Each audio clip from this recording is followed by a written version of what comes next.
What's up, everyone? It's Chicks in the Office with Rhea and Fran, giving you that Friday energy on a Friday.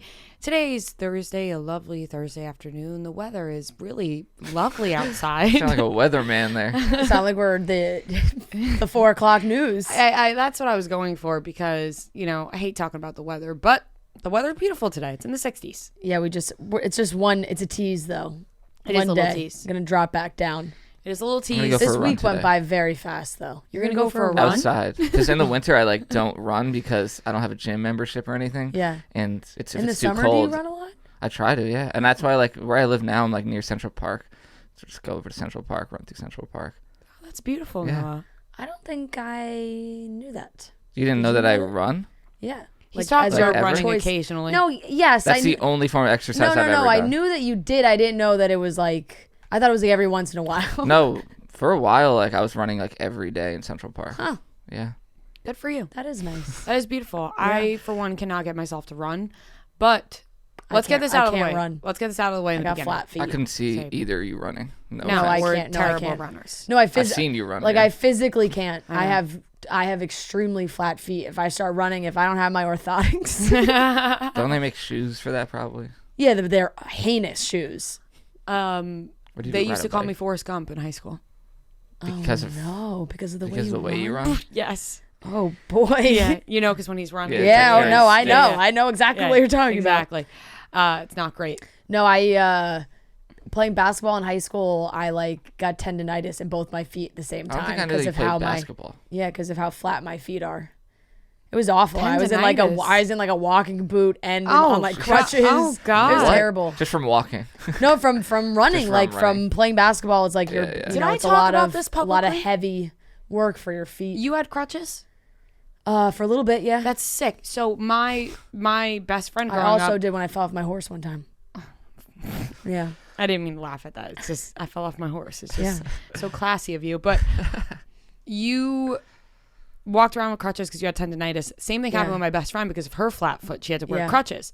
I really wanted crutches as a kid so bad that I went into my room one day, felt like I wasn't getting enough attention. Did I talk about this recently or did I just tell somebody this? No, I don't know. Oh, okay.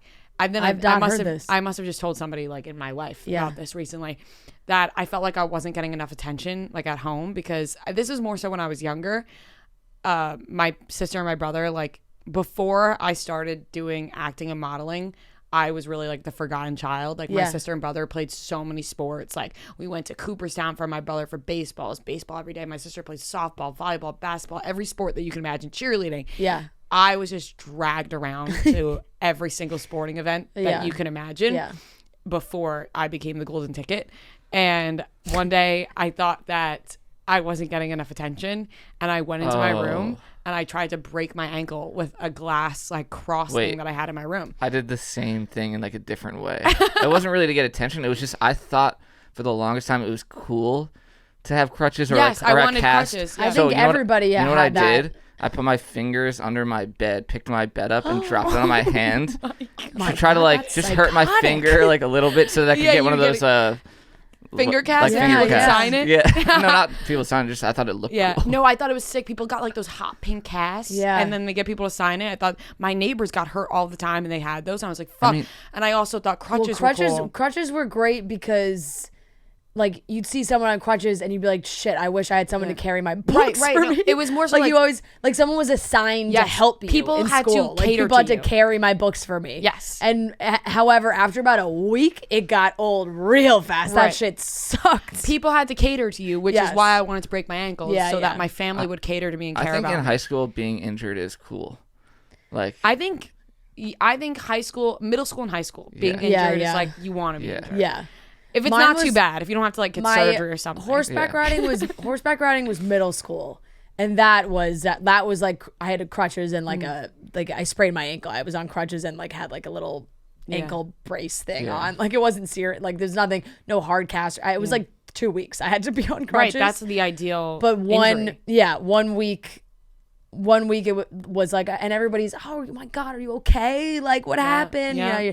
And then after 1 week it was you had to go up and down stairs and it started to get really fucking annoying. Your armpits hurt.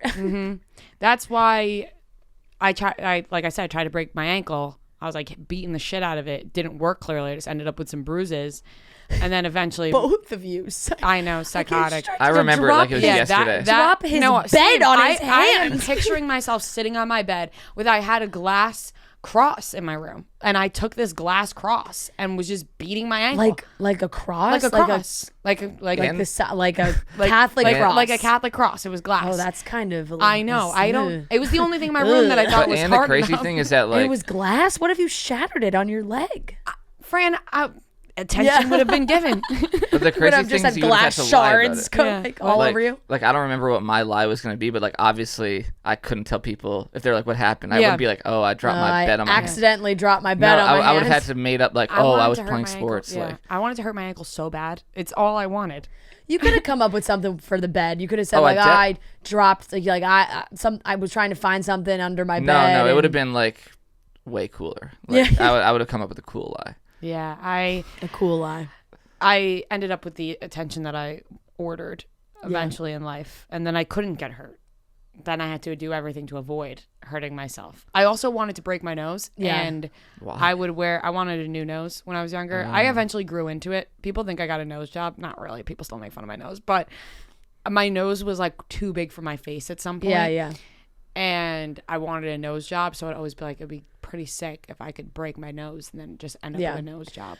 It's all fun and games until you get injured and it actually really fucking hurts. Yeah, that's the part that's not exciting. The tendinitis was actually the most painful thing ever. Like that's such a grandma injury. It hurt so bad. Like I could not go anywhere. It really sucked. After that happened, that was like, okay, I really don't want. And it's fucked up of us to be wanting an injury. Yeah. When someone like you had to deal with an injury like that. Yeah. Not nice. Not cool. Not cool at all. It's not a cool injury. Programming note, let's get it out of the way. We're not going to have a show on Monday. And I know what people are going to say. Yeah. They're like, oh my God, you guys, you can never keep the schedule. We're off.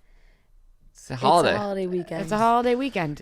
We take presents very seriously here. In this office, it's a holiday. The office is closed. So, we have 3 episodes still next week. Yeah, we do. We still got 3 episodes next week. Wednesday, out. Thursday, and Friday, you'll be hearing from us. Yep. So it's just Monday. You guys won't be hearing from us. And we apologize, but... No cutting stems. No cutting stems either. And we apologize, but we are still coming to you 3 times a week. In solidarity with Trent. Yes. That's why there's no cutting stems. Yeah, it is funny like that this is, I guess, going to be Trent's episode, but we don't have... Like, Trent's not going to be here anyway. Like even if we did do cutting stems, he wasn't going to be here because he's traveling for a golf thing. Yeah. So like even if we did do an episode, it just would have been the 3 of us talking about Trent without Trent actually being there. Exactly. So it's better to stand in solidarity. And Fran and I are going to Florida because both of our parents are Floridians in the winter, family visit, spring. And so we're doing a family visit, both of us, and we're gonna have a big family barbecue at Fran's house. Yeah, we're gonna. Wow, sounds nice. We're gonna do our job from. Nono might meet me. We're gonna do our job from home. Yeah. I know all my grandparents are down there. I really don't ever get to see them that often, so I do like when I can to get down there, and when we're both in the same area at the same time, we can record together from. And my location. My parents have been. My parents left like last week, maybe the week before. It's only been maybe a week and a half since I've seen them. Yeah. But ever since I moved back home, we've all just become very close. Yeah. Like I've always been close with my family. It's just even closer. Whatever. Talk to them a million times a day, and they're like, "You gotta come, please come." No, for a little bit actually. Parents aren't used to not seeing you for a while. My parents are the same way. Like I would see them all the time, and then once they started spending like long months on end somewhere else. They're like, we miss you. So my parents wanted to take Norman to Florida, right? So this was a whole thing. My parents, I've talked about this. Norman is treated like an absolute king in my household. Everyone's obsessed with him. The house revolves around him. I even thought about how funny a sitcom would be like, Norm. Like, because everyone's always like, Norm. Everyone's always like yelling at him, but like Norman's it's funny. House. Right, it's Norman's house. So. Norman in the house. Yeah. It's a party every weekend. Norman.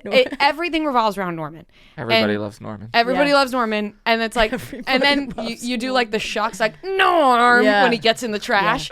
Norman. Did you get into the food again? And then you boop him on the nose. You're like, boop. Here's a treat. Anyways, my parents wanted to take Norman to Florida because, like I said, they're obsessed with him. Yep. I have a very strange... My dad even offered to take Norman.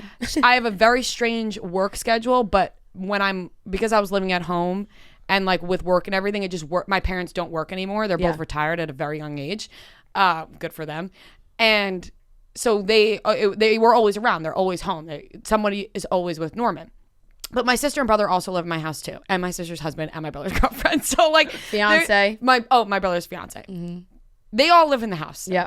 So Norman always has somebody, which is just funny to think of. I think I do need a reality show. The more I'm talking this out loud, but everyone still lives in the house still. So even with like a crazy work schedule, some days, whatever, he always has somebody. But my parents were like, we're really gonna miss him, and it would be. My dad wanted to like restart Norman's Instagram in Florida, like he like as a relaunch, he like as a hobby. Yeah, he was like. He's like obsessed with. He'd be so good at it. No, I know, because he's obsessed with wiener dog reels on Instagram. Yeah. Like all of his reels are just wiener dogs. Yeah. And so he shows them to me all the time. Yeah. He already has the start. Like he already has the 10K. It's more than 10K. It's like almost 20K. Yeah. So he's like, he's been watching these reels and he's like, I think it'd be really funny in Florida. Like Norman, like around the backyard, around the other animals. Like it could be a good hobby for him. Right. So like Norman meets a lizard. Yes. Yeah. So I was like, yeah, like. What like that would also help me out too, like we just so we know that he's okay, whatever. So my parents were gonna take Norman to Florida, but they were like, we're gonna go to Florida, you got to get him down there. Yeah, like we're not gonna be the ones to get him down there. We will welcome him with open arms, but you got to get him down. Yeah. And I was like, okay, no problem. I was like, I'll just fly with him. Norm gained a lot of weight. Norm is chunky. Norm's high key thick. I think Norman is thick with a bunch of C's. He could be approaching like the overweight wiener dog status. He's 25 pounds. Yeah. He's actually not a mini weenie. He's not. Yeah, he's not. We got the DNA thing. Yeah, he's actually just regular. Yeah. He's not a mini one, but he's 25 pounds, maybe more at this point. Yeah. Because my mom spoiled rotten fed him ice cream every single night. Oh my God. For I don't even know how many weeks. Oh my God. Because dogs can eat ice cream. Just plain vanilla ice cream. Multiple times a day, every single day for weeks, right? Boy. Tons of treats. Like this dog is packing on the LBs. He packed on the LBs. Norman cannot fit in the carry-on that you take on the plane. No, he's too big. No, he's too big. He just doesn't fit in He's also too long. Yeah, way too long. But it's more the thickness. You have to get like a special size carrier for long dogs. They have the dimensions that are allowed to go on the plane. JetBlue sucks because it can't be more than 18 pounds. So I was like, all right, we're fucked there. He's 25 pounds. Delta, it's like he could be whatever weight, but it has to fit into the dimensions. A certain case. You should like do what fighters do, where they just like cut weight right before. Yeah. My sister literally, since they left, my sister's like, I haven't been giving him treats, like whatever, because we're trying to cut down his weight, but he still doesn't fit. So my sister and I were like, all right, let's drive to Florida. That'll be fun. I'll film it anyway. Like I'll do a vlog, road trip, whatever. It'll be fun. And then my parents called me and they were like, we hate to break this to you. They were like, Nono says no, does not want that dog here. Says like, no. He's being Nono has laid down. He's laid down the law, and Nono lives in the house, and he's like, he doesn't want the dog at all. And my parents are upset because they're like, we miss him so much. Yeah. Like they're like, we want him here so bad. And my mom was like, if Nono wasn't here, we'd have him in a set. Like they were like, but he's already complaining, telling us we're not allowed to leave the house. Like he's acting like my mom's 15 again, like giving her all these rules if Norman's gonna be there. And I do feel bad for my parents because they haven't had like a alone time vacation, whatever. They were planning on like traveling like different places in Florida on the weekends and like whatever. And I was like, you know what? If it's going to be a problem, they were still like, you could try to bring him and see what happens. And I was like, no, let's just keep him in New York. I want you guys to enjoy your time. Like, I don't want to stress you guys out, have no yelling at you guys. Like, that's not fun for you, whatever. Yeah. It's my responsibility anyway. We all do our part. Where was I going with this? Nono says no dog. Oh, yeah. So Nono says no dog.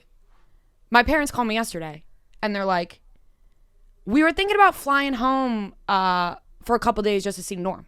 I was like, no. I said, no. Oh, my God. This isn't happening. Yeah. If you guys are coming home to see this dog, stay home. Yeah. Like, that's it. Like, that is it. I said... if you miss him, or take the dog with you. Right. I said, you guys can't do this. You can't fly home for a couple days to see the dog. Not even to see you. Yeah. No, I was. Yeah. They were like, they literally said, they were like, we've been talking about like how much we miss him and like we're thinking about flying. I said, no, you stay there. Yeah. Now me and my sister have been guilt tripping them. We're like, if you want the dog that badly, come and get him. Stay there. Stand up to dad. Yeah. Stand up to Giacchino a little bit. And then I said to my dad, I was like, well, why don't you guys, because usually they stay till like, they go from February to like June. I was like, if you miss him that much, just come home in May. Yeah, like it's warm here in May, whatever. Yeah. And my dad's like, I know, I think we gotta.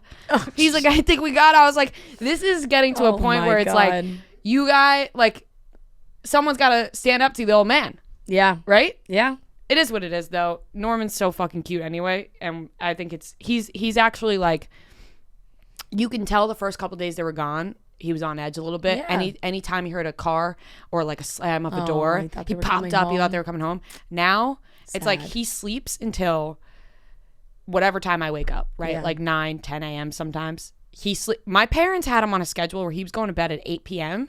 and waking up at 7:30. Yeah. I think this dog is catching up on sleep because he's going to bed at 8 p.m. still, waking up at like 9, 10 o'clock in the morning. I take him out, take him for a walk. What does he do right when we get back? Goes to sleep on the couch for the entire day. I was like, they've been working this dog to the bone. Yeah. He's catching up on some sleep, or he's depressed. He could be. He misses them. He does, and they miss him too. That's how you guilt trip your parents. I send them pictures all the time. You should be like, he seems really sad. Can I tell you another reason why I haven't? Really sad that you guys aren't here, and he can't believe that you wouldn't fight for him. Right? Probably is. No, I think I think Norman has so. My personality. Truly, it's me. But another reason why I haven't posted pictures of Norman on my Instagram, I have a bunch. Right? Lately. Mm-hmm. There was a comment about his weight on YouTube. Oh, no. And my whole family was upset. No joke, my mom cried.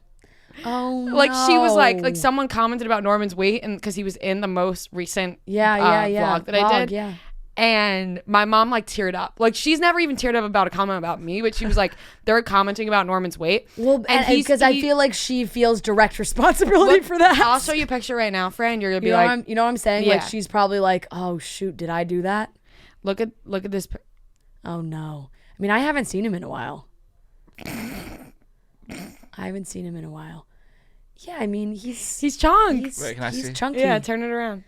But it's he's chunk. It's just tough because with the dachshunds, you know, like their heads stay so small. He's so and cute, then their though. bodies just get so big. No, his butt is he's got a dumper. Yeah, he's got a fatty dumpy on him. Oh, Normie. He can cut it.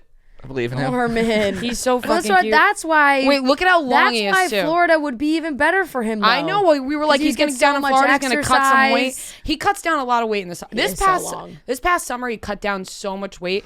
My dogs. Oh my god.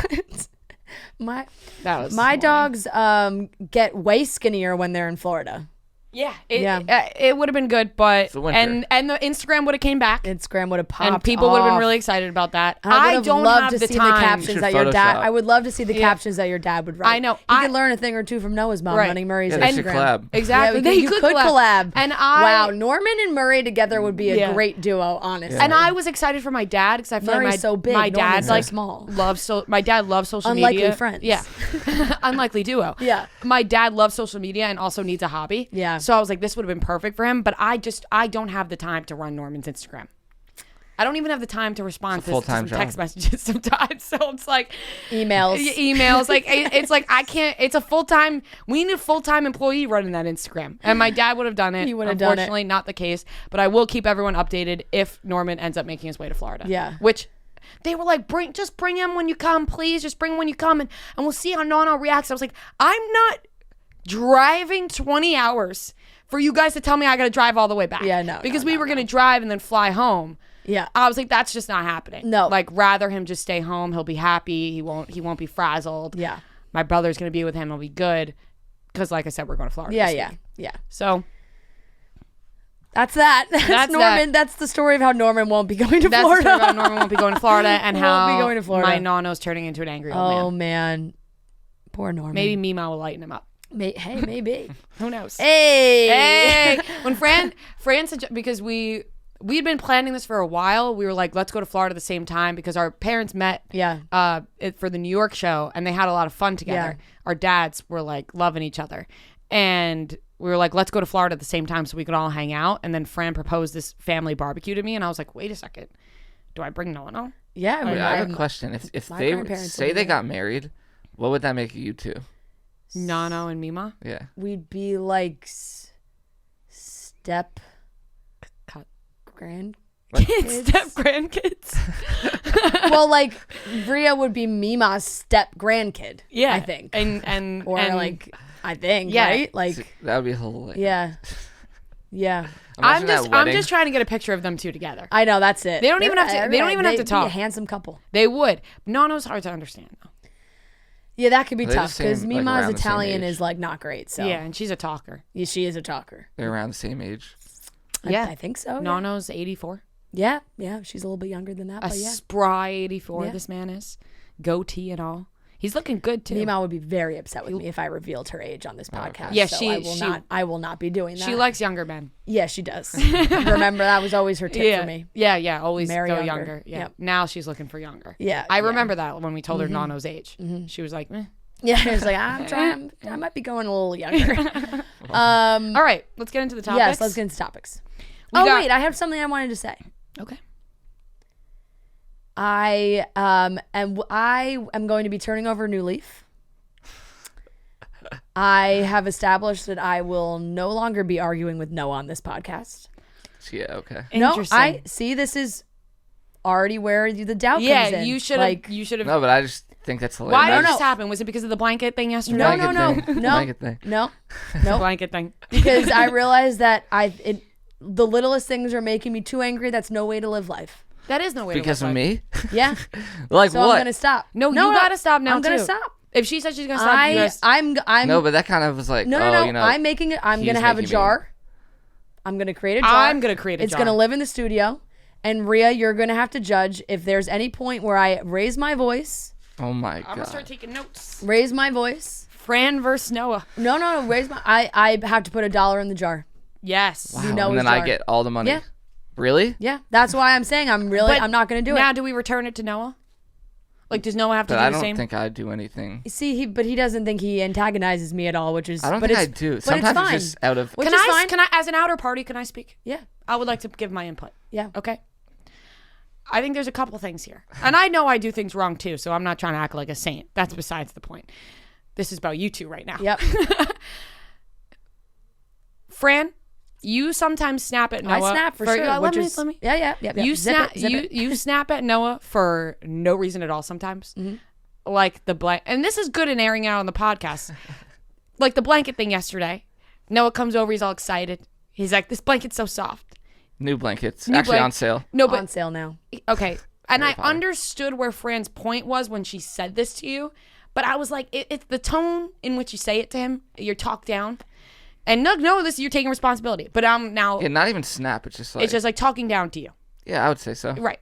And for Noah, he antagonizes. He likes to push buttons. But I think I'm always doing it in a joking kind of way. But you're doing it right now. Fran's sitting here and she's going, yes, I understand. And you're right. And you fight back, in which what I just said right now, you could be like, you know what? I do antagonize. You're right. I'm going to try to peel it back. You see, it's the butts. It's the butts. But should I peel it back? Like, is it a bad thing? Sometimes no. I don't think it's like a mean. I don't think I do it for any other reason. It just depends on the moment. But is it funny? Sometimes. That's what I'm saying. Like, and I'll say sometimes it doesn't come across funny. Sometimes it's funny. Like, in a real sometimes way? it's funny when you yell at him. Yeah, but sometimes it's funny when you antagonize. I don't. I'm done because, and if there is something that Noah says that I don't agree with, this is where it doesn't qualify for the jar. I will say, Noah, I disagree, and I'm going to leave it at that. I'm not going to have any further discussion. I will say, Noah, I disagree. I think we should still be able to have arguments. A little banter, yeah. Of course, some banter. I don't want to because it gets ugly. I don't think it does get ugly all the time. I will say this. I've been told I'm yelling at Noah too much. But I'll say this in defense to both of you.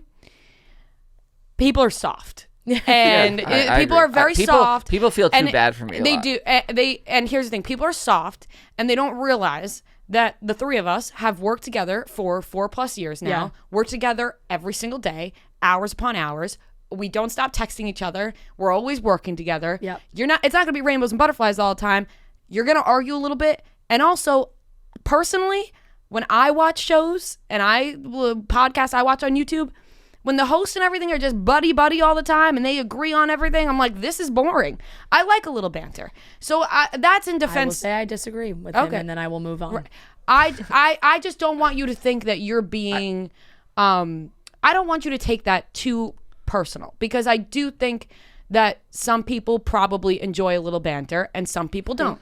And it's the vocal minority who always make their opinions so loud about things that the ones, I bet after this conversation, people will DM you and be like, I think it's funny. Yeah. You know what I mean? Yeah. So just pick and choose your battles. I feel like the I disagree, that's it, is maybe going to come off worse, to be honest. Like, we can't even discuss. I can't even talk to Noah because he makes me so angry. We got to have some open discussion. It's not like I would just do it as like, I disagree. Like, and then not talk and just say, okay. That's your opinion. What I'm saying, though. Like, even that, but this is a podcast, so you got to talk a little bit. No, I understand.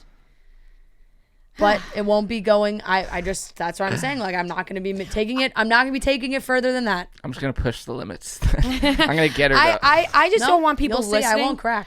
I just want people listening to realize, like, how close we all really are. That stuff doesn't really affect us in which they think it does. You know what I'm saying? Yeah. Like, I'm not like, like Noah's not crying about it at night. Yeah, I'm just like, in the moment, I'm like, what the I know, but I don't really I don't like the idea that people think I'm a mean person. No, you're not a mean person. People only to me. I'm done. Person. I'm done. No more. No more? No more. Boring. No more. They'll go right into the Noah jar. And all right, fine. I'm going to make a ton of money off this. We'll see. We shall. I actually like this game. I'm going to create a fun little jar later. I'm going to be, I'm stubborn as fuck, so I'm going to be good. I feel it. I don't know what I don't really know what exactly qualifies for the jar. I just said if I raise my voice, or if you don't always raise your voice. That's why I said Rhea can be the judge, because Rhea's good at being like, okay, there you took it too far. Yeah, I do tell you when it's too far. So she will be the judge, and I will remain calm. This is a fun little game. I feel like you'll remain calm on the outside, but maybe on the inside you'll be like, no, this is, but that doesn't matter. No, off the podcast too, the jar exists. Yeah, doesn't matter. Yes. Off the podcast too, the jar exists. Sure. Okay. I'm trying to think. I feel like it's, I don't know. Sure. That's all. We can get into the topics now. All right. I that was a fun little discussion, but it's also another thing that sometimes, people say. So I feel like I'm talking too much. I feel like I'm out of breath. People, it's the pen. I get the pen in my hand. But people, and I know people say like ignore comments, whatever, but obviously we listen to the feedback of the show, or else we would just be ignoring everyone all the time. It is though, and I want you two to know this too, like, because it's taken me a while to realize it, that when people are the loudest about things, there are more people who think otherwise. They just don't, because they're sitting back and they're enjoying the show. So they're not feeling the need to comment about the show. And I don't talk that much, I would say, like, where people like maybe don't know enough about me to maybe I'm more annoying than you think. Or if you just started listening and they don't know the background, but we've all been working together. The Chicks in the Office has always been us three. Yep. Since the beginning. And that ain't changing. So let's get into the topics. We're not fucking going anywhere. All right. Let me turn back. Go back to your first page. Go back to my first page of my notes. All right. We got one. Pete Davidson is officially back on Instagram. Jake Gyllenhaal talks about Taylor Swift's Red version. Shailene Woodley and Aaron Rodgers have ended their engagement. Iris Apatow is dating Kate Hudson's son, Ryder Robinson, and Iris Apatow is Leslie Mann and Judd Apatow's daughter. Yeah. So just a celebrity couple creating another cool couple. How cool those kids really are. Cool. That's really why I want to talk about that. And we have a great interview with Jessica Szohr, who's just super fucking cool. I wish we could just hang out with her all the time. She's a lot of fun. So let's get into it, starting off with Pete Davidson. Valentine's Day is over. It's gone. It's past. But that doesn't mean you should stop cleaning up after yourself, making sure you look nice and tidy for whoever's in your life that's going to see it down there, right? You know where I'm talking about, down below. Look down your pants. Men out there, you got to be cleaned up, because I'll tell you what, it's too strong to be used on a lady part. Just check or ladies, open up. Check your man's pants.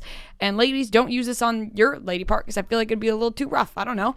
Anyways, you guys know what I'm talking about. Manscaped, you got the Lawnmower 4.0, the Ultra Premium Collection. It's got everything you could ever want in there. It's got the deodorant. It's got the body wash. It's got the 2-in-1 shampoo. It's got the lawnmower. Everything you need to keep things going fresh and clean down there the way everyone likes it. So get 20% off plus free shipping with the code CHICKS at manscaped.com. That's 20% off plus free shipping with the code CHICKS at manscaped.com.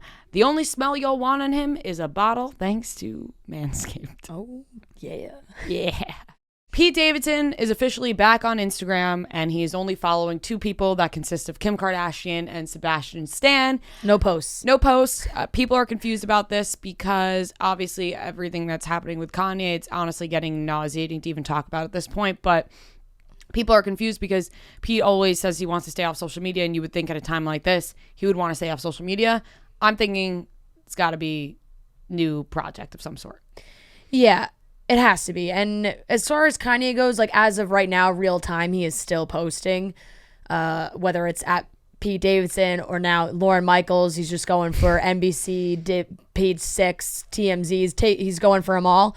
The other day he said he respected all media. Yeah, I'll be honest, I don't have much more to say about any of this. He just keeps doing it.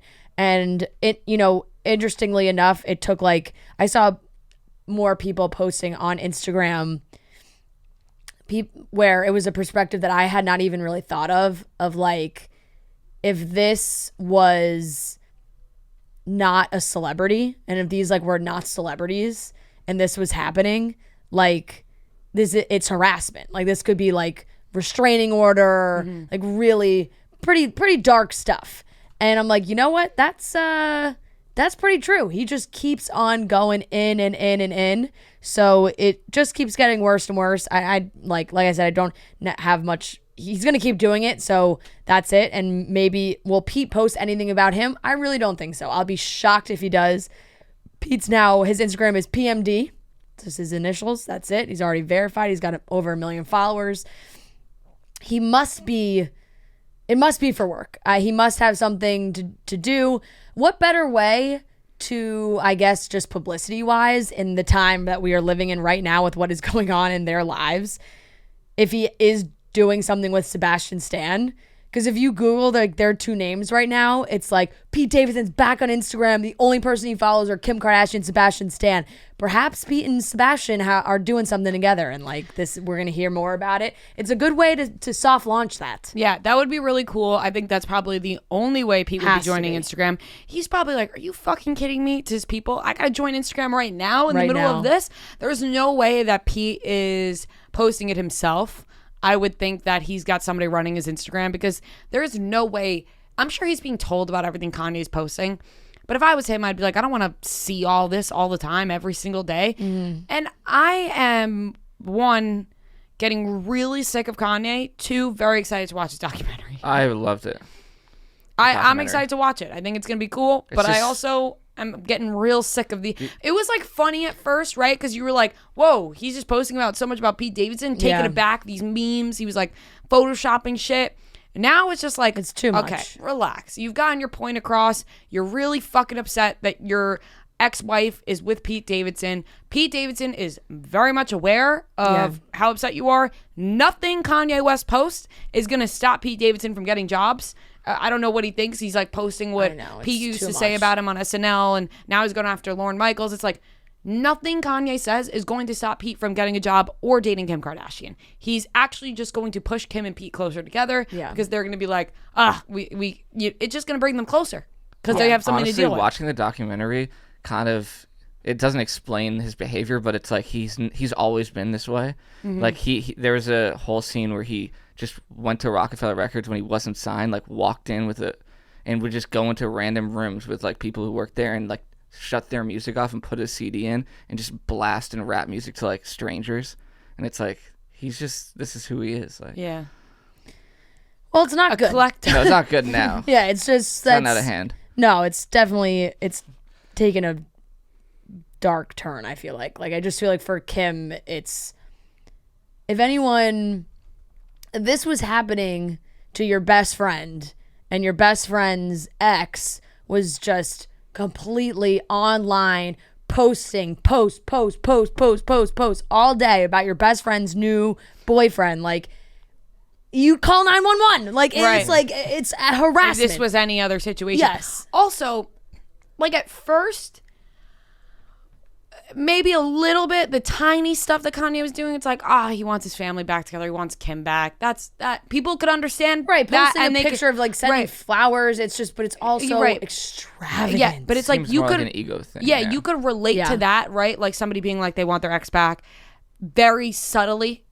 Now it's just too much. Because he wasn't posting, like, until she was, like, with someone. Like, with Pete. He didn't really care when... With Julia Fox all over the place. Kim could have posted about that. She's not doing that. He did the same tongue kissing all over New York. He did the same exact shit to Julia Fox that he did with Kim. Like, but he was doing that to whatever. But still, like, it's gone too much, and it's honestly getting sickening to talk about. Like, it's just like, oh god, okay. Once again, and they're broken up. Julia Fox and Kanye are done. Uncut Gems. Uncut Gems. Uncut Gems. Do you remember Pete Davidson's old Instagram? That was like really cool. Oh, he had a sick Instagram. He had a really cool one. Yeah. Like each one was right. It was I will say I did listen. I did listen to that whole interview, and she is a fascinating human being, just from a standpoint of like her life. Of like living in New York, drugs, partying, like the shit that she's done, the life that she's led is pretty wild. And it is funny that that's just the one clip that is now just everybody is making their own version of, you know, Alex had asked her like if she was Kanye's muse. She's like, well, I was Josh Safdie's muse at Uncut Gems. Uncut Gems. It's stuff like so that. Good. Uncut Gems. It's so good. I just keep seeing it over and over again. And it was funny. Like she commented and was like, all right, guys, like I was stoned. Leave me alone. Yeah. Like, and also like, I don't even think it necessarily sounds bad. I think she sounds like I think almost that's just how cool. she talks. Yeah. She just has that kind of voice. Right. That some people just have that. Yeah. It's like the vocal fry thing. Yeah, whatever. exactly. But either way, Pete's back on Instagram, and I'm sure we'll find out why soon. Yeah, and Julia, like we all expected, is thriving off of like everything that she has gotten. Fucking runway shows now. She's a hustler, like model. she said. She's a hustler. She's just a hustler like before anything else. I'm sure she is going to write a book, and I'll probably read it. Me too. There's probably going to be some. It's like a week-long thing, but there's got to be something juicy in there. But this is the thing, right? Like the Kanye stuff is interesting, but now almost just hearing about the other shit she's done in her life is also so interesting that it's like, yeah, I'll read a book about your life. Yeah, for sure. Because I know for sure I'm not living that life. No. Couldn't be me. Foursomes, way too jealous. Overdosing multiple times, just like not my a lot I of. didn't get to that. Oh yeah, it's crazy. Sometimes Did you see what was going back and forth with her and Azalea Banks? I did see that. Azalea obviously. Azalea Banks gives me a headache. Correct. That's a perfect way to describe it. But they were like posted screenshots of each other's texts on their Instagrams, and she's asking for hotel plugs from Julia and where she can get drugs from, and they're talking. Azalea's calling her like a drug whore. Like, it was crazy. People really play Russian roulette with their life. Crazy. They just like fuck it, whatever happens happens. I'm terrified to die. Anyways. Yeah. I'd rather not die. Yeah, I'd rather not. I would also rather not as well. So. Yeah. Anyways, moving on. Yeah. Jake Gyllenhaal is talking about Taylor Swift's version of Red. He was asked about it, and he gave a typical douchebag answer of trying to sound like a really smart guy. And in my opinion, I think he is. I think he gave the answer. I think he thinks he is also. I think he gave the answer that people expect John Mayer to give. Right. But John Mayer has not given it. Right. I get like what you're saying. Like some sort of deep answer to like everything that's going on. Whereas like John's just kind of like, this is what's happening. Where Jake could just be like, yeah, Taylor made that song. It is what it is. Where Jake's like, let's instill some philosophical thought into what's happening. Jake, like, this is the thing. There's this whole profile on him. It's written by Eric Sullivan. It's in Esquire. And they took a trip to some, like, private racetrack in the Catskills. They, like, left New York. They drove out together. He wrote this whole story. I read the whole story. It is interesting, just from the standpoint of, like, you know, getting to know a little bit more about who Jake Gyllenhaal is. But it also does, I think, really line up with how Taylor has portrayed him, especially during that time. At the age, now he's 41. That's like part of the story. He's 41. He's grown up. He's very happy in his relationship and life and all these things. But like the way the whole family operates and the area who he grew up in and the high school he went to and how serious he takes his craft, like acting is just, it's so serious for him. And I don't know if you guys read the actor on actor between him and Lady Gaga. It was also very similar, where like the two of them were talking about acting like they were solving world hunger. Yeah. Like it was like their acting is just it's showbiz, babe. Yeah, exactly. So that is where I'm like, okay, I can kind of get Taylor Swift at a young age sitting at a dinner party with Jake and all of his friends and feeling like, what the fuck are these people talking about? And then Jake being like, oh, you know, you don't get it. Like the whole, I can see that. It was very short-lived. But the way he answered this question and the way this was written, I'm going to read it because it's like when you don't actually read it in the context of the article, it doesn't make as much sense. You just see like all the headlines are like, Jake Gyllenhaal addresses Taylor Swift. He didn't really address Taylor Swift. He sort of spoke on it for a second. So they, you know, talked about how a month before Taylor had re-released Red. The author wrote, instantly Gyllenhaal became the internet's punching bag. Though the hours mostly blah, blah, blah, blah, blah. Anyway.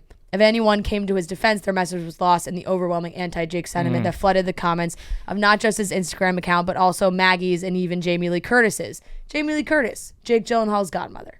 I don't know if... Didn't know that. Such a cool godmother to have. Jake Gyllenhaal, godfather to Heath Ledger and Michelle Williams' daughter, Matilda. Very cool also. Were they friends? Uh-huh. Good friends. Yeah. So then he wrote...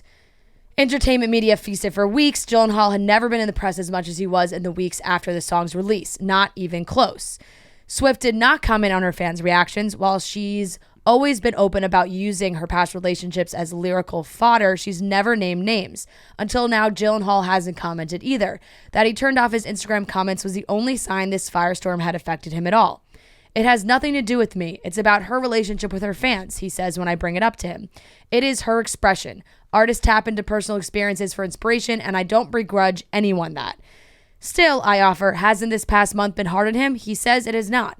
What about turning off his Instagram comments? Doesn't that suggest the situation has affected his life, even if only as an inconvenience?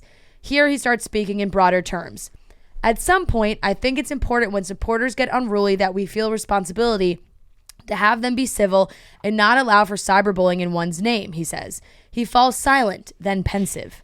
That begs for a deeper philosophical question, not about any individual per se, but a conversation that allows us to examine how we can or should even take responsibility for what we put into the world, our contributions into the world. How do we provoke a conversation? We see that in politics. There's anger and divisiveness, and it's literally life-threatening in the extreme.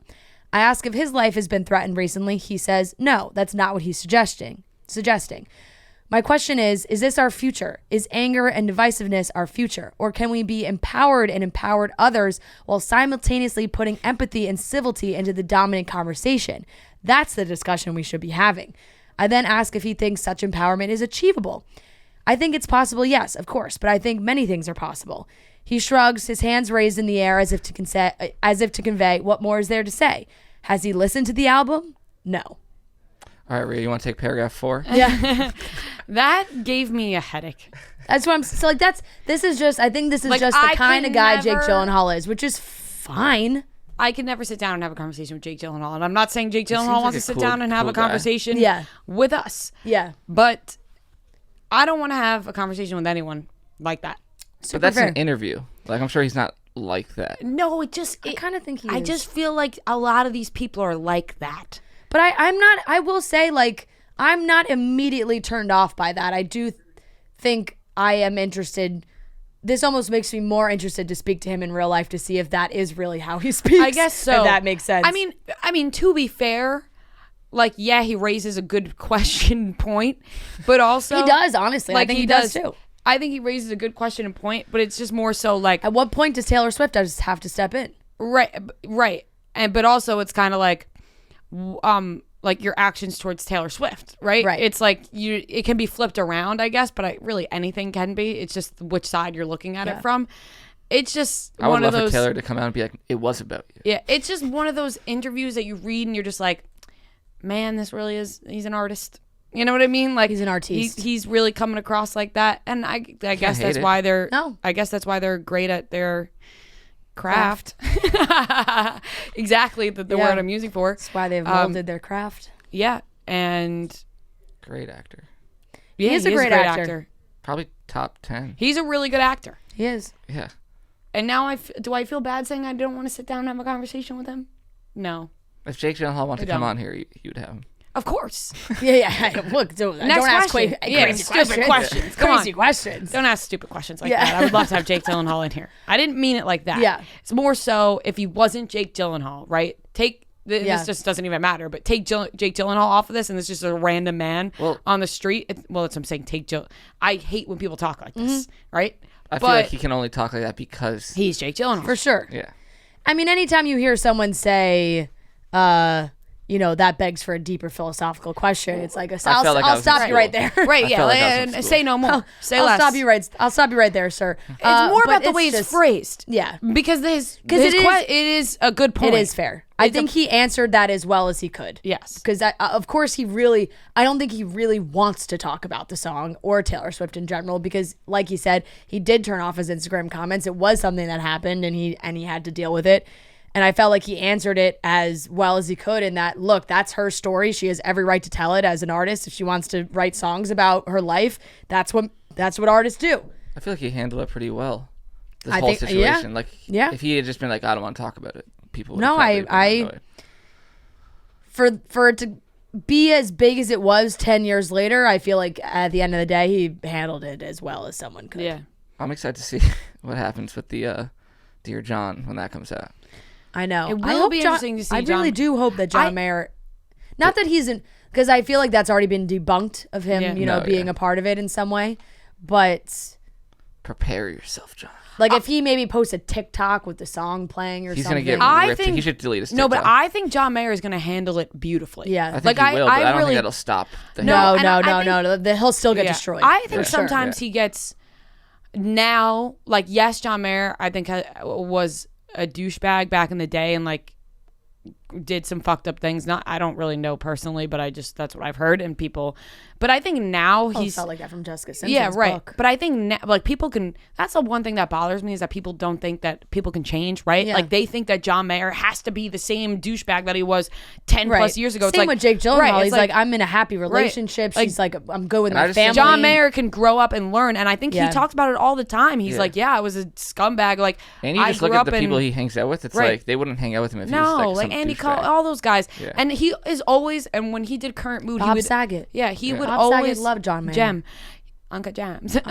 He would always reflect on like how he acted or whatever, and I feel like he's done some like deep thinking about himself, John Mayer, that I feel like he's gonna actually handle it really well. I think he gets unwarranted hate now. Like when I saw that TikTok about it was Andy Cohen and John Mayer, and I talked about this last episode, I think, or the episode before. And Andy Cohen said, "You're America's boyfriend." He said, "I'm America's ex-boyfriend. I'm the one where I can't be named." And all the comments were like, "Oh, he's so full of himself, like blah, blah, blah." Like, you're nobody's boyfriend. It's like, he's fucking John Mayer. Yeah. He's John Mayer. Like, who do these people on TikTok think they are saying that John Mayer is like a nobody? Like, it's fucking John Mayer. Like, let's be real now. Yeah, he is somebody, and people care about him. So, hell yeah. The Taylor fans go harder than really, I think, any. Remember those very leaks, close to the Beehive. Those leaked DMs where John Mayer's like, "Do you really want me to kill my? Like, you really want me to die?" And That's what I'm saying. I think he's just like, whoa. Yeah. That also shows the culture around it, where those DMs are sent, and then that the girl was like, wow, you like really answered. Like, no, like I love you, John. Yeah, it's like, oh my God, it's big like, fan. oh shit. Yeah. Like maybe think before Right. that's what you're sending out to people. People do that stuff all the time. They Yeah. say shit to somebody thinking nobody's ever going to see it. And then when they respond, they're like, oh, I'm so sorry. I'm a big fan. It's Yeah. like, So really? it's going to keep happening. But I will say it does, as much as you can kind of laugh at it, Jake, it's an interesting question when Taylor Swift has as many fans as she does, who act the way that she does, who like, who think they're acting in the name of Taylor Swift. Yeah. At one point, does it get too far? I know how they feel. Yeah. It's interesting. It's interesting, but at the end of the day, all too well, it raises the question for I will more keep listening. Philosophical thought. Sure does. It sure does. It does beg for the deeper philosophical question. There is one shirts, sweatshirts, pants that I continue to get Joe that he could not be happier about every single time. It's the cuts. Kid in a candy shop, when the box comes, he opens them up. He's been wearing his sweatshirt 3 days in a row. It's like, the cut stuff looks good. the cut stuff does look good. And they really have all the perfect essentials for building out a good wardrobe. They're like great staple pieces, Henleys, t-shirts, sweatshirts. You don't have to worry about those like unflattering boxy, knocking over the microphone, unflattering boxy shirts. Cuts makes tees that you can appreciate. How great, they're form-fitting. Form-fitting. They're form-fitting. Joe's got nice shoulders, and the cuts, they cut the right way. They look good. They do look good. They do look good. So Cuts has totally revolutionized the traditional outdated t-shirt category. They make it easy to mix and match styles and colors. They have all, like I said, all the basics where you can really build out a good wardrobe. It's insanely soft. The fabric, the material is great. Doesn't shrink. It doesn't fade when you wash it. All of those things. So I'm telling you right now, like, if you are looking to upgrade your guy's wardrobe where he needs just a couple things, the simple pieces, Cuts is perfect for it. It is the one thing that I feel like anytime it's coming into the house, everybody's happy. It's pleasing for everyone. So make your next gift the best ever with Cuts Clothing. Get 15% off your first order by going to cutsclothing.com/chicks. That's CUTS clothing.com/chicks for 15% off the only shirt worth wearing. Okay, Aaron Rodgers and Shailene Woodley have apparently broken up. Their engagement has been called off. It's been about 1 year since we even found out about this engagement, when he thanked her in his NFL MVP speech. And that was February 2021. And apparently it just wasn't working. A source told People it was an amicable split. It just wasn't working. They're very different people with busy careers, and there are obstacles that they couldn't surmount. They will remain friendly. There's no bad blood and no drama. It just didn't work out for them. I have no thoughts about this. I really don't. I don't care about this couple at all. I'll be honest. It just begs for the deeper philosophical question.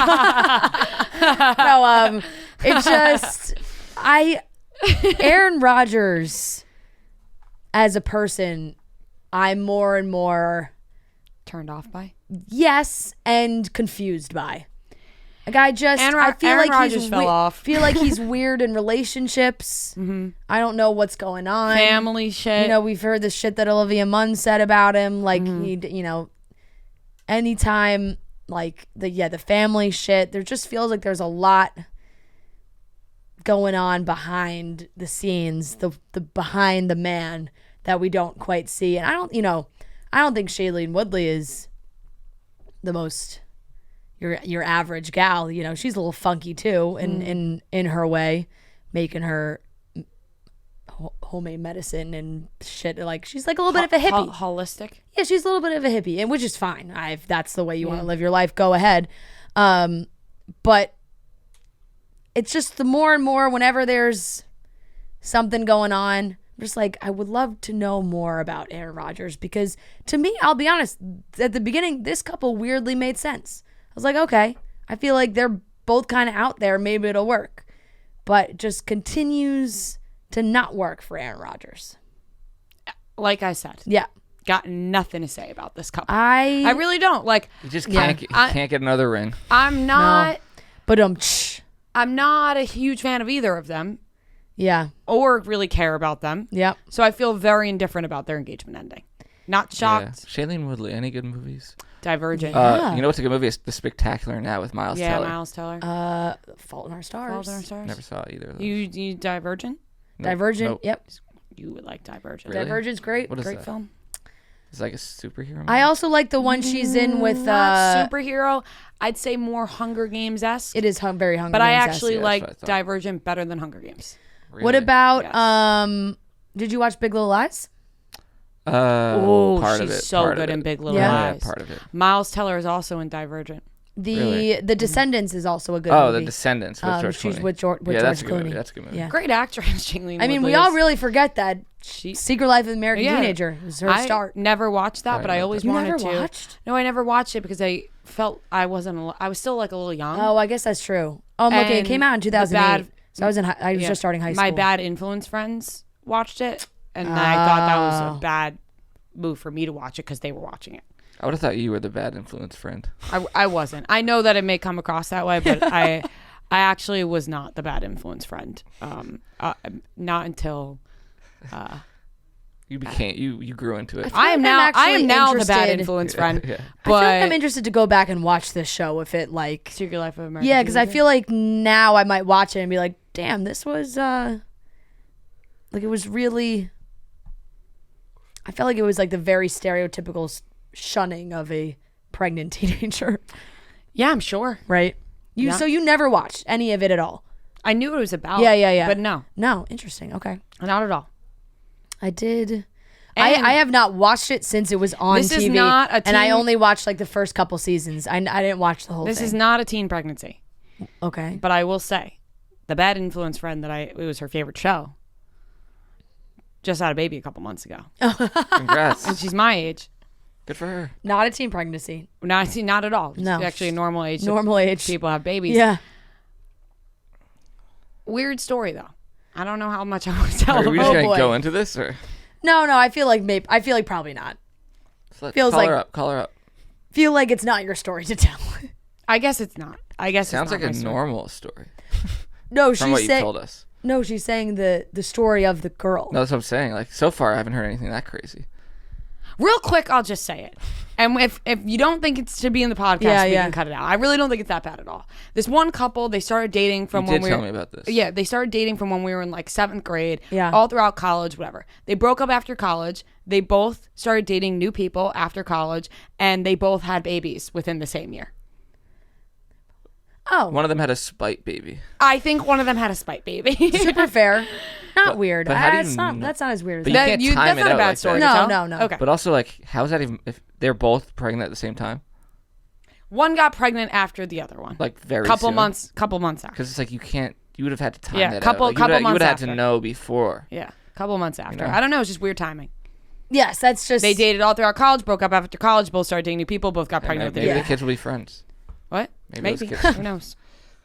Happy for both of them, by the Maybe. way. I just want that Maybe. out there. Just happy for both of them. You know who I just while we're quickly because I realized I forgot this and I'm never one to. I don't really love to speculate on pregnancies. Yeah. I think Sophie Turner is pregnant again. I'm not one to speculate, but I'm gonna. I'm not one to speculate, but I'm like pretty based on photos of her looking pregnant. Ooh, dangerous path. That's It is. dangerous. That's dangerous. But you're so sure that I think you're okay with. I saying will it. be shocked. I will apologize You profusely.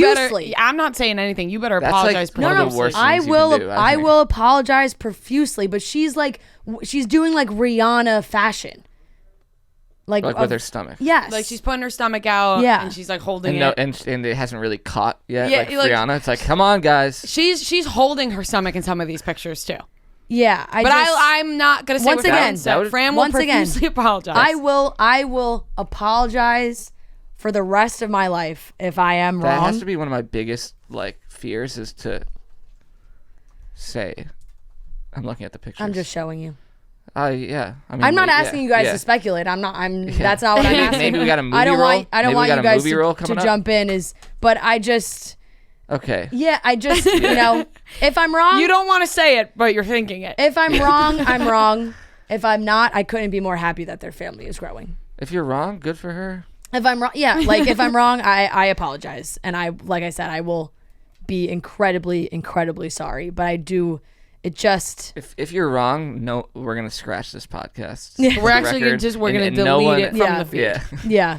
No, I look, I love the two of them so much, and she just seemed like, once again, she's like the coolest fucking mom ever. I mean, Elle is posting articles titled Sophie Turner is either pregnant again or she's trolling us very successfully. Yeah, right. So, right. They're saying it. Because now I will say she has been photographed out and about multiple times in the last week. Multiple different outfits. And holding her stomach. Multiple, like, where it's like, they're going to events, they're with Willa. I walked by both of them a couple months ago. You did. I was like, oh my God, he looks so short. Yeah. So I do, if this is the case, I'm very happy for them. And if it's not, I'm very, very sorry. We haven't really jumped into, I feel like, the celebrity cool kid children. As deep as you can. Not that we should, but just as deep as you can. There are some cool ones out there. There's some really fucking cool ones. And I think Iris Apatow leads the pack. I look at her Instagram. I'm like, these kids, this is like peak Gen Z. Her, Olivia Rodrigo, their whole squad. Wait, they're friends? Oh, yeah. Very good friends. That's pretty cool. Yeah. And now Iris. They just live the life, man. I know. They really just live the life. All you need is a 2-second glance at her Instagram. And you're like, fuck, she's cool. Like, she's not. She's 18. No, I know, but I just know Maude. Like, I only know Maude. Yeah. And Maude is super cool, too. This Maude is crazy. also but how are you cool. not going to think they're cool when... Oh, she's so cool. So fucking cool. How are you not going to think they're cool when, like, follow. Leslie Mann and Judd Apatow's kid? Yeah. Like, I could see them being great parents. And if you see the interviews lately with Judd and Maude, it just seems like they have a great relationship. Yeah. I love when like Judd normal posts, parents. like, the clips of you from Euphoria, like, or pictures of Maude, like, just proud dad moment. He's like, oh, check out Euphoria tonight. These kids always look like they're, like, on drugs. Right, but they're probably not. Like they're probably, or maybe they could be. They could be. No, but the pictures are very like drug-esque. That is, but I just feel like that's the aesthetic. Yeah, no, it's the aesthetic. Yeah. Damn, Paris Hilton comment on her pictures. No, it's cool as fuck, and they're also like they brought back Twilight. I don't know if you saw that. Like they brought back Twilight in like a non-ironic way. Where they were like making Twilight cool again. This is crazy because I really haven't seen her since This Is 40 when she was a child. No, and like she always changes her hair color. It's just always new hair colors, new hairstyles. Cool. You think she'll follow me back? Yeah, for 100%. Probably like, oh, Stassi followed me. Yeah, Stassi. 100%. When you reply to my stories, I got excited. She follows Ellie Schmidt. I was gonna say that makes sense, but I don't know why that would make sense. Who else does she follow? You know, she follows Stassi Baby already. Damn. Yeah. Shit. You're screwed. Anyway, this started because she's dating Ryder Robinson, who is Kate Hudson's oldest son. Kate has 3 kids. Ryder is with Chris Robinson, I believe his name. Singer from the Black Crowes. Oh, I like the Black Crowes, but I don't know. Yeah. They were together for like early 2000s. They had 1 kid together. That's Ryder. He's also 18.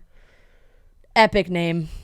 Such a cool. When you said Ryder Robinson, I was like, fuck. He's born to be a celebrity. Such a star. Born to be a celebrity. Kids end up with such cool names. But how do these kids find each other? Like, how do you become friends with Olivia Rodrigo? Just like, you're just like at the same events. You're just, yeah.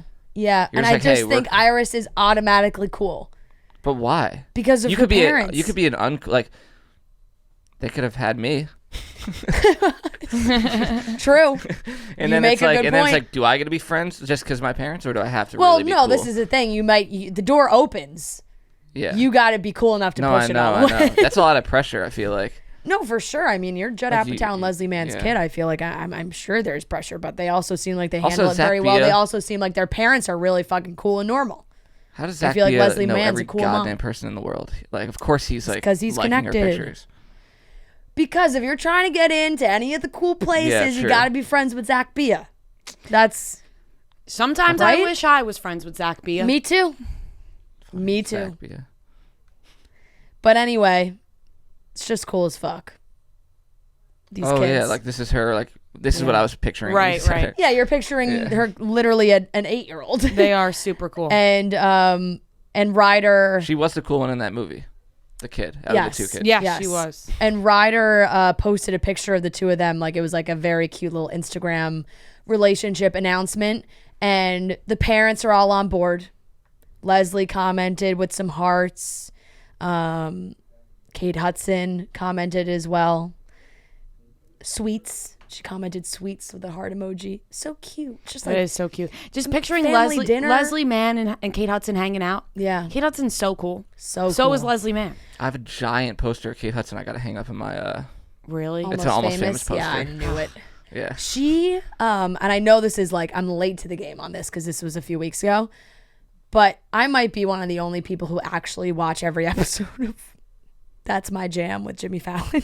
I don't even know what that is. Exactly. I don't either. Exactly. Is that new? He hosts this like music game show. It's on NBC. They have celebrities who play games. Jimmy Fallon. One episode was Kate Hudson and her brother Oliver. They were playing against people I can't even remember at the moment. And Kate sang like one of the... It's very similar to like the games Jimmy Fallon plays on his show. So they did like musical karaoke, like all things like that. So Kate's one was she had to sing 7 Rings by Ariana Grande in like a 60s like doo-wop kind of version. And she is a phenomenal singer.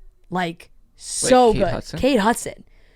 This version of the song she sang was so cool. Like even Ariana Grande was like, can we put that on streaming services? Like it's really cool. I kind of love that though, that she just like sticks to acting. Right? Like, she's like I'm not going to be a singer. Yeah. And it's funny because I feel like she has historically dated a lot of musicians. Like I just feel like she is that guy. She's that gal. Who has she dated? Like Kate Hudson. Well, I mean, she's got a kid with Chris Robinson, singer of the Black Crowes. She was engaged and broke up. Also has a kid with Matt Bellamy, who's in Muse, the band. Oh, Muse, yeah. And then she's also now like alternative rock, like yeah, cool exactly, guy. like really cool guys. And now she's with Danny Fujikawa is his name, and I don't know if he himself is actually a musician, but I think he like works in the music industry. Let me see if I can is her find character in Almost Famous. Yeah, like kind of. Band-Aid. So they've known each other for a long time. Apparently she's like step siblings with Sarah and Aaron Foster, which I feel like everyone's related to them.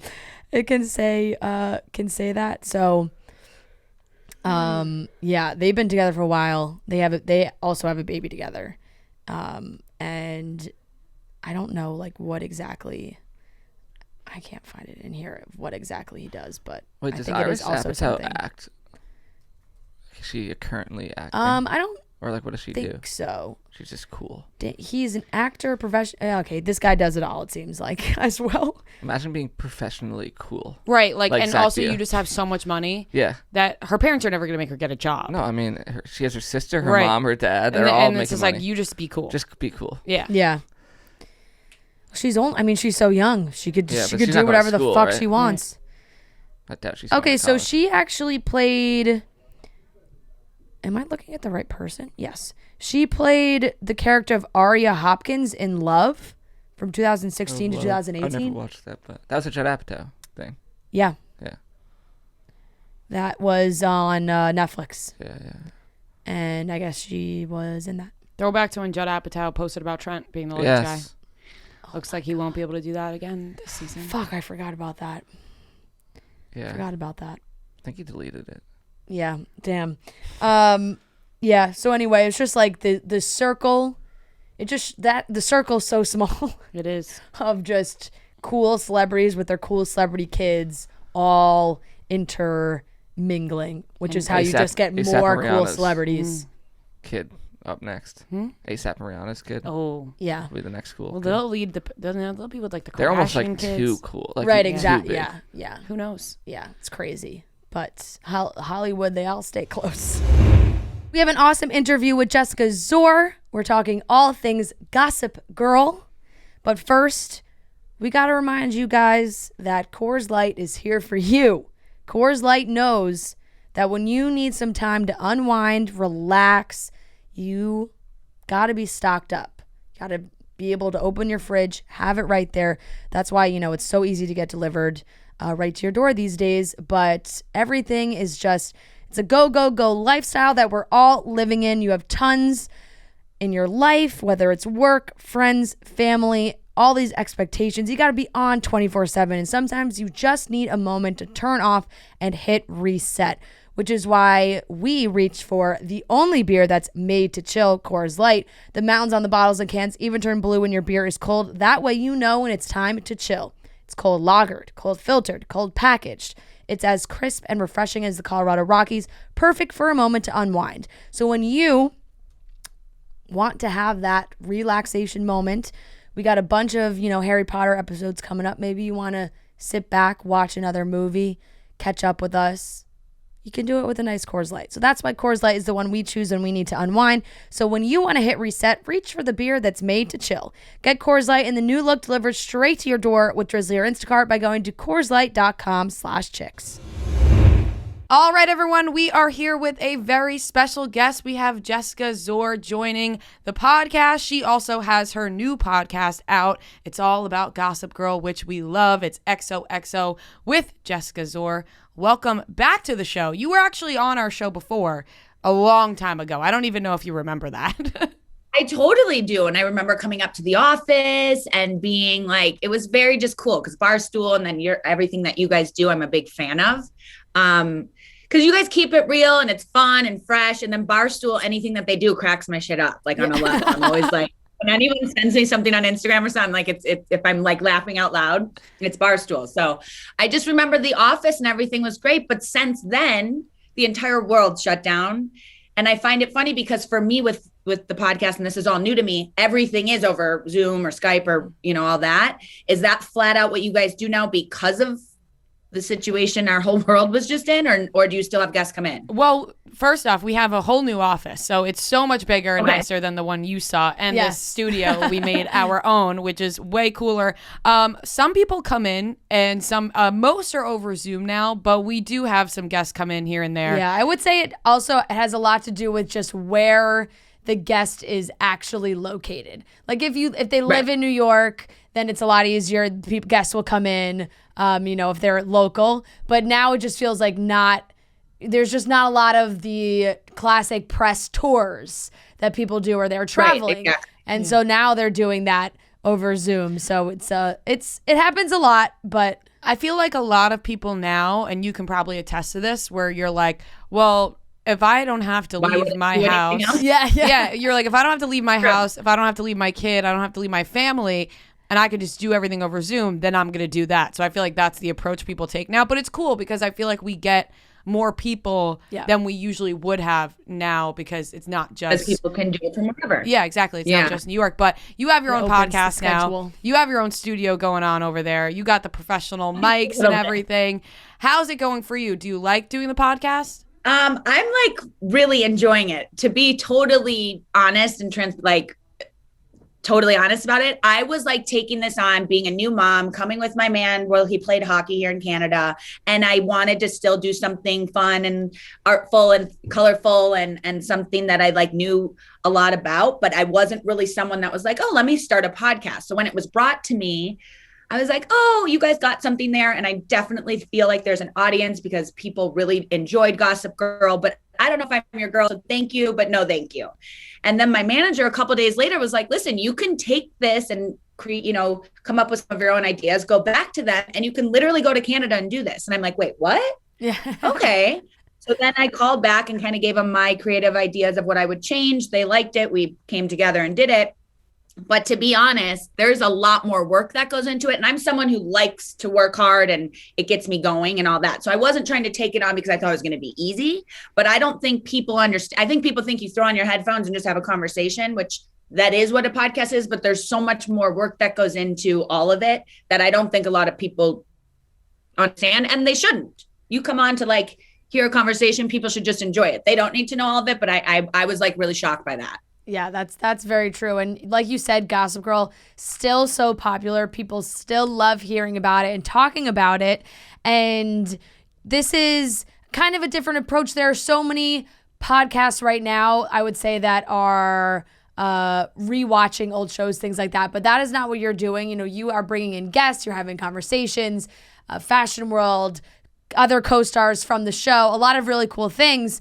How have you been organizing the show, and how, I guess, like, is it an open door for anybody who was on the show with you to come talk to you, or are you like, oh, I could? It's kind of definitely. I mean, It's like a colorful, fun spot to go and like just like reminisce and take a walk down memory lane. Now, mind you, originally when they came to me, they were like, let's flat out just do a rewatch. And I'm like, listen, a rewatch sounds great and fun, but let's just do a little bit of both. Like, let's talk about how everyone got cast. Let's talk about our experience. Because at the time, like even Chase's episode comes out today, Nate Archibald, like we were such good friends, still dear friends to this day, but like we were doing things, nothing bad, but like that we wouldn't talk about in the press or in interviews. Like if we talked about like the little bar that we went to, we didn't want that to be out in New York City because we wanted to be able to get off work and have a drink and not, you know, feel like we were being watched all the time. So at the time, we were kind of tight-lipped about anything we were doing or where we were hanging. We couldn't talk about storylines on the show because they wanted that to be fresh for each week, as it should have been. So it's just kind of fun to be 10 plus years removed, talk about what we love, talk about what was hard, talk about the storylines, because a lot of the people coming on, we haven't really seen the show. Like I didn't realize Blair lost her virginity to Chuck in episode 7, season 1. I'm like, wait, that was that early on? And when you listen to Ed's episode, he didn't either. He's like, wait, there's no way. I'm like, you know where it was? And he's like, I think so. I'm like, what? Right. So it's just fun to go back and do all that. That is great. It's hard because, like you said, it is now 10 plus years removed. So it is funny because I'm sure you guys are remembering things that you really forgot happened. And you can actually share it with the world now, which is really fun. Now, are there anything that you guys have decided are kind of off limits? I mean, I've definitely said to anyone that, you know, wants to come on, like, I'm not trying to make this a thing where I'm like gossiping about people's personal lives or when people were dating and things like that. Right. I really want it to be what people are comfortable. If someone comes on and wants to bring it up, that's on them. But I'm not asking questions to put anyone on the spot or do that.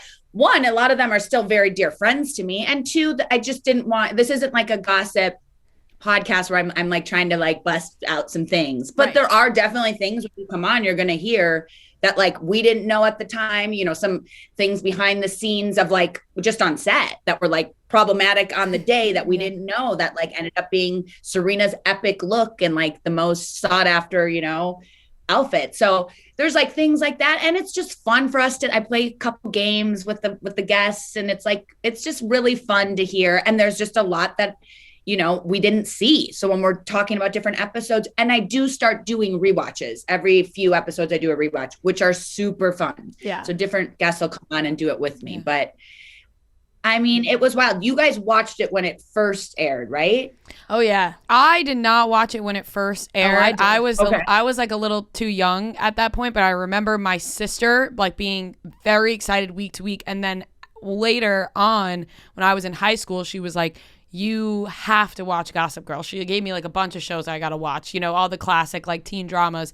And I binge watched Gossip Girl when it was on Netflix. And I was, when I tell you, obsessed with it. Like I for some reason, every so often would just tweet out, I'm Chuck Bass. And my friends would be like, all right, we get it. Like, you're still watching Gossip Girl. I could look back at my tweets to this day and just, there's probably 50 like, I'm Chuck Bass tweets just because I became obsessed with it. And I still rewatch it to this day. Like, when I'm like, oh, what should I throw on? I'm like, I'll throw on Gossip Girl. When it first came out, I like sneaky watched it. I would turn it on like in my mom like, or when my mom like wasn't in the room because I was definitely younger too, but not enough where she was like, oh my God. But that was what was so cool about the show too, is like the advertising really pulled from that, right? You guys had those very sexy, yes, like those very scandalous posters where they basically were like, parents, don't let your kids watch this show. And then the kids wanted to watch the show. Well, they were like parent groups being like, this is the worst show ever. Yes. This is horrible. They literally took quotes, put it on the billboard of like Chase and Serena, Serena and Nate, like literally having sex. Yeah. And it was wild. But what's funny to me is like going back and kind of rewatching or taking a look and just where we were all at. We were in our early 20s. Social media was different. The way you had to wait each week to watch the show. So it's just, I'm looking at it in a different lens. So it's like super fun to go back and watch. And now I kind of see, it's not that I didn't at the time realize how many people were responding to it across the world, because we were just in it. So it was like a very different way to like understand really what was going on as like a TV show, not just being an actor in it and that whole part of it, so that's been interesting to watch. I'm like, wow, I really understand the Chuck and Blair situation. Yeah. I get, Serena's style. So it's been really fun and interesting. And also it makes me want to like go back and rent a place in New York and like do all the things we were doing. Honestly, watching it back, the one thing that gets me every time is I'm like, these teenagers were just walking into the fanciest bars and sitting down and having a drink. Like they're full grown adults. Did you guys at the time think to yourself like, this is weird, or were you like, oh, they're just rich kids, so it makes sense? I think it was a little bit of both, because really that world of the Upper East Side is such a small percentage of the world, like in general. So it's like, it was a little bit of like, is this real? But then I also feel like for kids that live in New York, everything kind of is at your fingertips. Like you don't have to worry about driving. So you get in a cab and you kind of go. And I feel like people grow up a little faster. Yeah. So like, people walk into a bar feeling like they're older than they are. Yep. Like, like you weren't questioning Serena because she like owned it. But was that what every girl on the Upper East Side did? I don't know. Right. I think it was a little bit of both for me. Yeah. It definitely felt like a mix. And it feels like a mix now, knowing like I have made friends of, girls and guys that have grown up in Manhattan, and some were either like very sheltered and did not do it, and some were like, yeah, I was in so-and-so at like 15. Yeah. I went to my first club in the city at 16, so I feel like, but I'm from New York, but not in the city, but I feel like, like there are places that you're just like allowed to go at a young age. Yeah, it's wild. Now, going back and looking at, Vanessa's storyline and everything that happened with her, like, what has the response been? Because I know for you, like, and fans, there were a lot of times when everyone was pretty fed up with Vanessa. I'll be like, Vanessa kind of sometimes here, I played her. So I find a side where I'm like, she has a relatable thing and I like a lot of things about her, but she definitely worked a nerve for me a lot of the time, because I'm like, this girl's hooking up. She's the only one that hooked up with all of the guys. Yeah. She's always on the Upper East Side. And I'm like, yo, just stay in Brooklyn. Like, what are you doing? Why are you going back up there? Just go to Brooklyn, find some tattooed rocker, real cute vintage t-shirt wearing guy, and fucking stay away from Nate. Yeah. But yeah, I feel like I didn't really realize how much she kind of maybe worked some people's nerves until watching it back this time. But again, I also feel like she's the only one that doesn't come from this rich background, that like has to have a normal job. And is this artist that's just trying to make it and didn't really want to fit in up there. But that's what I thought was funky about Vanessa. She like didn't care, but like was there all the time.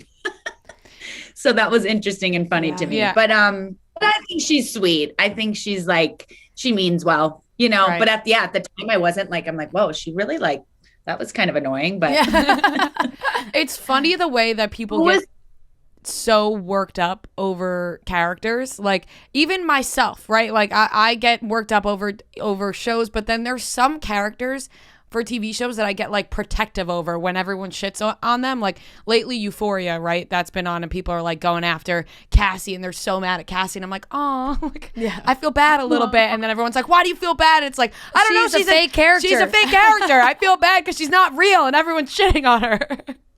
I know. Well, that's what's funny. Brad and I were like in Italy and he's never seen the show to this day. I'm like, I might have him. I actually think you guys should come on and do a rewatch with me. Oh, I would like love that. Because I just feel like you guys watched it. You both like have very good and interesting things to say. And I just like how, I just feel like we should do that. Oh, we would love to do that. Okay, we're going to talk about that. Yeah. But Brad, this girl comes up to me in Italy and is like pissed off. She's like, I can't believe Vanessa did that. And I'm like, what? I literally was like looking at her like, are you crazy? I'm like, you know, that's a TV show. It's fake. Yeah. I'm not her. You're like, my name is Jessica. But it's so funny because I think like George Clooney said this a long time ago. Because he was on ER for years and he's like, you're in someone's living room. Now it's different because people stream it, but even so for hours, it might not be an hour a week. It might be 30 hours over the weekend, whatever. You're in someone's living room or in their personal space. So they really feel like they get to know these characters and like feel like, they can be pissed at you or happy for you or sad. So I do feel like that's part of it. Like people are like, they think they know so much, but I don't know. Some people don't separate it. Like it really is a TV show that's completely scripted and has nothing to do with really me as Jessica, other than like the work I put into it, but it's funny because I really don't think people do that. Yeah. How do you think you would handle it if it was, because people are still watching for the first time now, right? Yeah. But it's not like these shows now where, you got TikToks made constantly about it, all the social media. How do you think you guys would have handled social media being the way it is now back then? I personally feel like I don't know if the show would have hit the way it did with everything. And I don't mean that like, because I know the new one, I haven't watched it. I wanted to get the podcast going before I watched the full new one and give that full attention and not have it like blurred lines or anything. Right. And the cast looks amazing. The fashion looks great. Anyone I've talked to that watch it is loving it.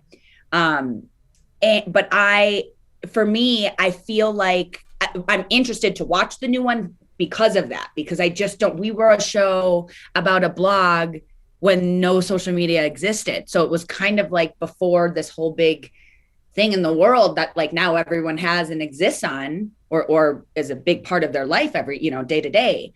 So I don't know how that would have been for us. And I really truly think because we didn't have all of it, it helped like boost our show a little bit more. Yeah. I don't know if in that it helps the new one because they got to stay present with what's going on. So I'm like so interested to see how they're doing it because it's a whole different game. Yeah, I totally know what you mean. And also there were other shows on at the time, but now there are so many shows constantly coming out on all streaming services where this one was just like week to week. People are locked in. Yeah. How do you think it would have been socially for you guys, like going out, people are, because now when people go places, they're taking pictures of everyone everywhere. And you said you guys would love to go to like a bar and just hang out and just get away from everything. Yeah, I think it would have been wild. And we were like kids, because I remember when they called and they told us we all need to have publicists and then we needed to have security guards. And we're like, wait, this is crazy. Like we're just literally getting off work and trying to have dinner. And so I don't know. I think that would have been like really wild and crazy and scary. Yeah. It's interesting too, just because, no matter what with the teen dramas, there's always people on the show, that end up dating in real life and like things like that. And now I feel like when that happens on the shows that are on now, everyone is so hyper aware of it even more than before. Like I know we keep bringing up Euphoria, but it's just like you're so locked in to are these couples potentially dating, and then if they break up, Outer like Banks. How does it affect the show? Yeah, exactly. How does it affect the show? And so that was like a different time where people knew, but it wasn't like as they weren't privy to as much information about them.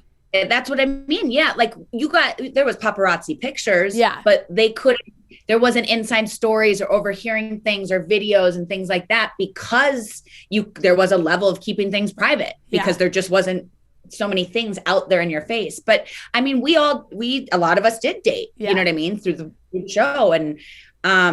And I remember when Ed and I we started dating and wanted to keep it super private. And then finally, a couple months in, we had been together for quite a bit, to be honest, before it came out. And we were going to go to like a Knicks game and we like kind of went back and forth. Like, should we go? If we go, it's going to come out. And then we kind of were like, listen, either we live this private life and never leave our apartment, or like we do it and just keep it, keep our shit as private as we can, but like if it gets out, it gets out. You know what I'm saying? Because it was either you stay home and we were people that liked going to sporting events and concerts and plays and stuff. So it was like after a couple months, it got old. I'm like, we need to leave. Yeah. You guys got to get out of the house. We got to get out of here. Yeah. I was just refreshing my memory on the dates. So basically this show ran exactly when I was in high school. So now I'm like, so for me, it was like, I was in high school in New Jersey. This was in New York. I'm watching, but it was funny because I would watch and be like, it never felt like they were in high school. Yeah. How old were you guys during the filming of the show? We were all in our early 20s. Yeah. We were early you guys 20s. Were 21 and you guys were like able to go out and stuff on the weekends and whatever. Yeah. Because that's what I thought was weird. Oh, sorry. No, go ahead. That's what I think was weird is like we had went out once and then an article or something came out and we were like, but we're old enough to drink. No one was doing anything crazy. We just went out for a couple of drinks on a Saturday night, like any 21 or 22-year-old would do in New York City. and it was like wild because they were like, I think because so many people that watched it were like, wait, aren't they 16? It's just weird. Yeah. But it's kind of like the 90210 when I was growing up watching it, these people were like 27 playing. Yes. Like all of a sudden they were having like, I'm like, wait, I saw her like one of the actors like 10 years later. And I was like blown away because I'm like, in my mind, she was 17, but she really wasn't. Yeah. They got 28-year-olds playing 16-year-olds. Like that's how they get around the working laws. Right. They can stay there for more than certain hours. Wait, can we just talk about how good Euphoria is? So good. You watch?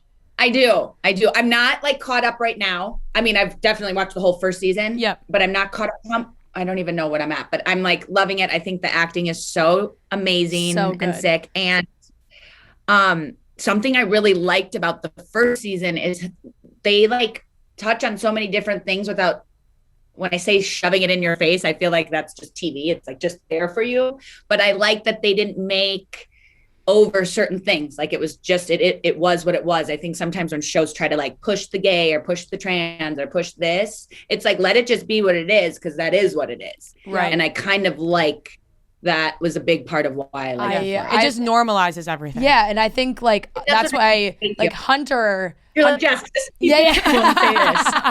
Hunter is normalized thing. Yes, Hunter Schafer is so cool because and she's done interviews about this where she's just like, I didn't want my character's whole storyline to revolve around that, like her being a trans character. Like she's like, I did not need that to be the whole thing. So no, they do it so well, the acting. But it's also funny because that is also another show where they're all kind of in their early 20s. Yeah. And also like are playing high school kids. But have you started the second season yet? One episode, but there's not that many out, right? Or is it all out? Oh, there's like six now, I think. Yeah. Oh, you got. I've been on that train. I can't spoil anything then, but it is funny to see, and this is what I was talking about with Gossip Girl and whatever, just like TikTok.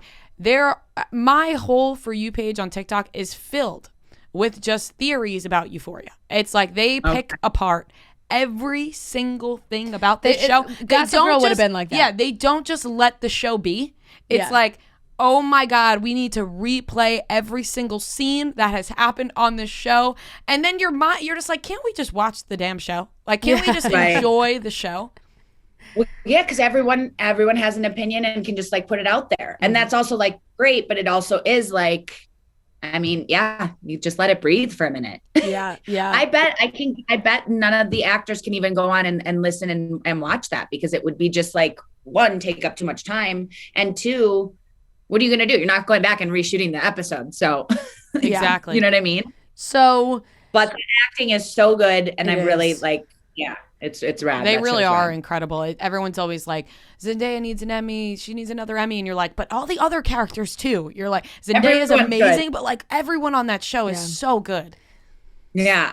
So Chase is on your latest episode that just came out.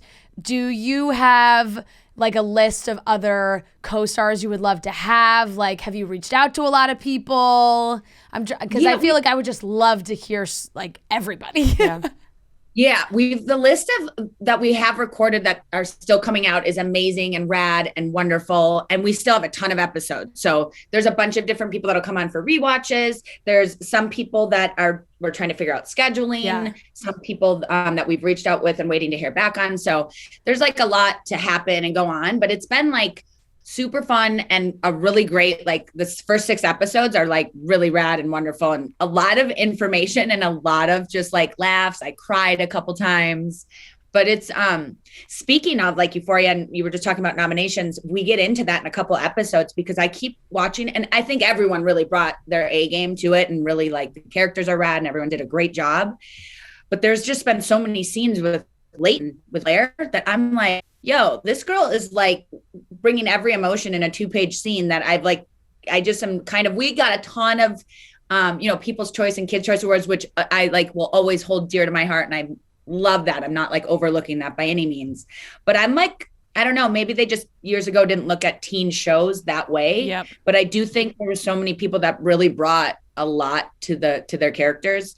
And I'm like a little, not shocked, but like a little bit like that no one got any recognition from the show that ran for 5 years that really people loved so much. And not just Leighton. I think everyone did a good job, but there was just a couple scenes with her recently, like yesterday. That's why it's on the top of my head that I'm like, yo, this girl's like crazy good.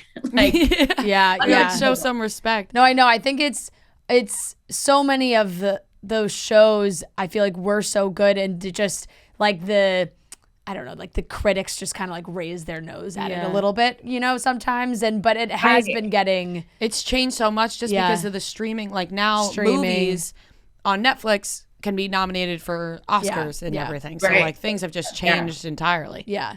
Now in the life of Jessica, you got a ton going on. Like you said, Canada, your partner's plays hockey, you have a new baby, so much. Now you are also, I believe, going to be in, you're back in the Orville. There's going to be a season 3 and it's been a while since this show has been anywhere. Girl, this show, I'm like, we've been in space for like over 4 years. Just floating around, waiting to come back on air. But Seth is so amazing. Like just the storylines and what he touches on is like, there'd be times I'd be reading a script and get to page like 15. I'm like, where is he going with this? And then it ends up being some wild current issue that's going on in the world. And you kind of get to dig into it and say more things because it is in space and it is not like directly like, I don't know. It's just very brilliant how he does it. And it's also taking so much time because in post, there's just so many things they have to add. But I do think when it comes out, I do think it's going to make a lot of noise because it's just something that hasn't really been done on TV before at this level with what he's all doing. But I'm excited for people to see it because it's also something, if I'm honest, like, I don't know if I was flipping through the channel, I would stop and watch this space show that's, takes place so far in the future. But when I read the scripts and saw what he was doing, it's a totally different, it's like a game changer. So I'm like hoping that if people wouldn't tune into that, they give it a chance because it really is really dope. And people will be able to watch on Hulu in June, right? June. Yep. Yes. Hulu in June. Mm-hmm. That is awesome. And I feel like also Hulu just is like really like going from like a Pam and Tommy show to something like the Orville. They really, I think they have really good taste in what they pick up, have such a variety, it's really rad. I've always been a Hulu advocate. Yeah. I'm just saying. Yeah. I mean, Hulu, the Hulu shows that we've been getting recently have been really, really good. And yes, like you said, like a Pam and Tommy to this, it's great. Now, did you have to film? I'm guessing you guys filmed obviously during the pandemic. Like, had you just had your baby? Did you film before having the baby? Actually, what's funny is I left set to go home. I was going to work on my scenes for the next day and they had called us off. But at that time, this was the very beginning of all this. Yes. So I thought maybe it'd have been 2 weeks to a month. I had no one knew. Yeah. And all of a sudden it was a couple months in that we weren't working. I got pregnant and I was like, oh my God, I'm going to go back to work like 4 months pregnant. I don't know how we're going to do this. And I had my full pregnancy, had my baby in my baby in January. Oh my God. Let's hope your baby doesn't go back and listen to this interview years from now. He just turned 1, January 11th. But I had her in January. They went back to work And then I had my maternity leave till March. So they literally filmed for a couple months without me, everything without me. So when I got back in March, I basically just like hit the ground running with my baby in my trailer, breastfeeding in between scenes. But I basically had my whole pregnancy during the pandemic, which was honestly, in a weird way, the best time to be pregnant. Because you just sat at home. It worked out for you. Yeah. That is very true. Well, we're very excited for that to come back. It is really cool. Like you said, Seth MacFarlane is an absolute genius. So looking forward to that. And XOXO with Jessica Szohr, everyone can listen to where you listen to your podcast, comes out on Wednesdays. And we're really looking forward to listening to more, hearing those guests. And you tell us when you want us for a rewatch, because we're available. Because we really watch anyway. You guys should fun. That would be fun. Let's like think of what episode you guys really like together and do that. It'd be rad. We would love to. That would be so cool. We would love to. Thank you so much. You're welcome. Mwah. Bye, guys. All right, that wraps up today's episode of Chicks in the Office. Make sure you're subscribing on YouTube. Thank you to all our new subscribers. We officially hit 80K. Woo! So thank you for that. We love you guys, and we hope you have a great week, and we'll talk to you next Wednesday when we talk about Trent not being the luggage guy.